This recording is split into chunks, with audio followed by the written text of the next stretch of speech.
Good evening. Another episode of DeVeaux Speaks. It's been a while. It's been a few months since I recorded anything, and since the pandemic, since George Floyd's murder, just been a lot going on in my heart, and wasn't quite sure what to say or if I ever want to be taken to that place again. But today is Wednesday, September 23rd, 2020, and the grand jury came back for their verdict of Breonna Taylor's case, and now one of the officers involved in her murder was charged in her death. I think one of them was indicted for just recklessly shooting. The one who just went to a side window and thought he was in a Scarface movie decided just to open up 10 rounds through the glass, going all the way through her house and hitting the house on the opposite side. So he recklessly endangered not Breonna Taylor, but because he may have injured somebody else, he's indicted with that. But I have severe doubts that he'll be charged. So once again, a black person, a black woman is murdered, and there's no consequence. And I guess you hear it so much, I don't know if I'm numb to it, if I'm just dead to it sometimes. Do you always get angry? You just always get frustrated?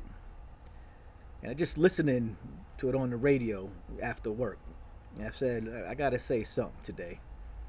Because I hear the same crap, garbage. I'm trying not to curse. I know some of my students follow me and listen to some of my videos. But ever since I can remember, and I'm sure way before I was born in the 80s, I hear the same story when innocent unarmed black people are murdered. I hear police say how dangerous their job is, that they have to murder us because they have the right to come home. I guess we don't have a right to come home, but they do, so they get to murder us. I always hear, well, it was part of their job, they were following orders, or they didn't go against procedure, because the procedure is murdering us, and their job is to keep us in line. And the officer's job has always been to keep their slaves in line and murder if they get out of line, or murder them for sport or for fun, and then always just pay a little money to make up the cost. I always hear somehow every case, it's somehow our fault. You walked towards the cop, so he had to kill you. You ran away from the cop, so he had to kill you. You had something in the car, so he had to kill you. You may have had something in the car at one time in your life, so he had to kill you. In this case, it was her boyfriend, and that's why they killed her. And then I always hear this part. After they let the police go, after the murderers are set free, it's always, well, let's not loot. Let's not burn things up or riot. Let's protest peacefully. That's the way to go. Let's not destroy things. And I wonder how long they're going to say that. I've been hearing it for 25 years, probably more. So when is somebody going to say this is the time to riot or burn stuff up? I wonder can somebody give me that number? Of all these leaders who get up and say, hey, be passive, accept another murder, accept another death, protest, could y'all give me a number, please? I'm trying to keep track of when is the appropriate time to riot. Or are we supposed to be passive for another, 400 years? And passive is the wrong word. It's not a matter of being passive. But I don't think those who enjoy murdering us and getting free and getting away with it, I don't think they care too much about our peaceful protests. I think it plays right into their hands. I think sometimes people have to be made to respect you. I think, I don't know how to say it, but I know I'm saying this. I'm not going to tell people who've had to live what we lived through, see what we see, go through the trauma, go through the hurt and pain, and keep telling them they have to accept it passively. If that's what you want to do, and some people choose that way, I certainly respect them, support them, and often I'll do the same.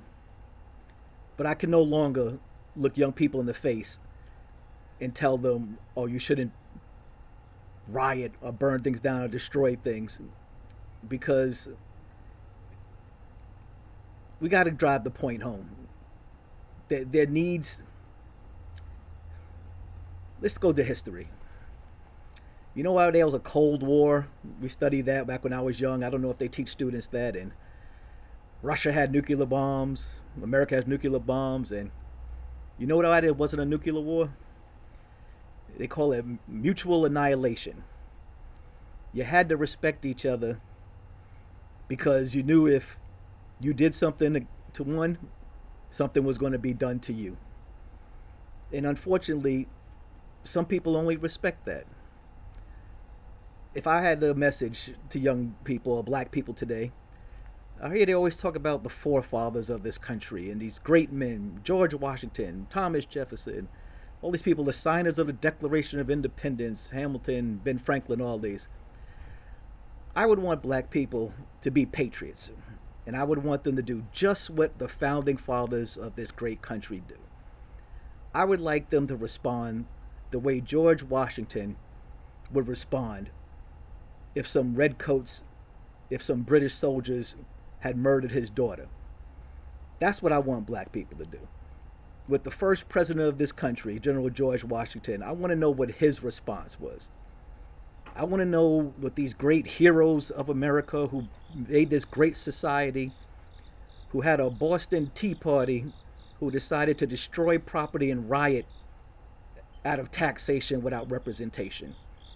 The founding fathers of this country, they said just to pay more tax on this tea, and I'm not represented, and my feelings aren't taken into account, I need to burn stuff up. Throw the tea in the harbor. Burn these boats down.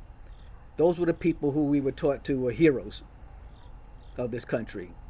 And I think if black people want to be patriots, and we're always accused of not being patriotic for kneeling during a national anthem or raising our fist during a national anthem, maybe we should respond exactly how the founding fathers of this country would respond when they felt they were being disrespected, treated unfairly, and marginalized by the King of England or whatever the British government they were under.